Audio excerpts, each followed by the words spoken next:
কিন্তু আমরা দেখতে পাচ্ছি যে আলোচনার টেবিলে কোনো সমাধান আসে না। আমাদের জনগণের সমাধান শুধুমাত্র রাজপথ। আমরা বৈষম্য বিরোধী ছাত্র আন্দোলন খুব স্পষ্টভাবে বলে দিতে চাই, আওয়ামী লীগের বিচারের আগে কোনো নির্বাচন হবে না। আরেকটা কথা স্পষ্টভাবে বলতে চাই, আমাদের যারা শহীদ পরিবার আছে, আমাদের যারা আহত আছে, তাদের প্রতি ন্যায় বিচার হয় নাই।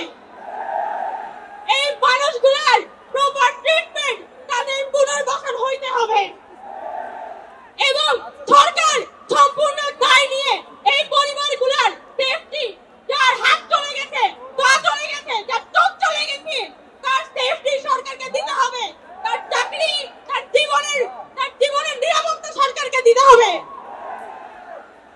খুব বেশি কথা বাড়াবো না, আমাদের অনেক বক্তা সামনে আছেন, কিন্তু আমরা বৈষম্য বিরোধী ছাত্র আন্দোলন খুব স্পষ্ট কথা বলতে চাই যে জুলাই পরে যাই নাই। আমরা জুলাইয়ের স্পিরিট নিয়ে এখনো পর্যন্ত রাস্তায় আছি এবং আমরা কোনোভাবে এই 90-এর মতো, এই 71-এর মতো 24-কে ব্যর্থ হতে দিব না। আমরা 24-এর যোদ্ধা।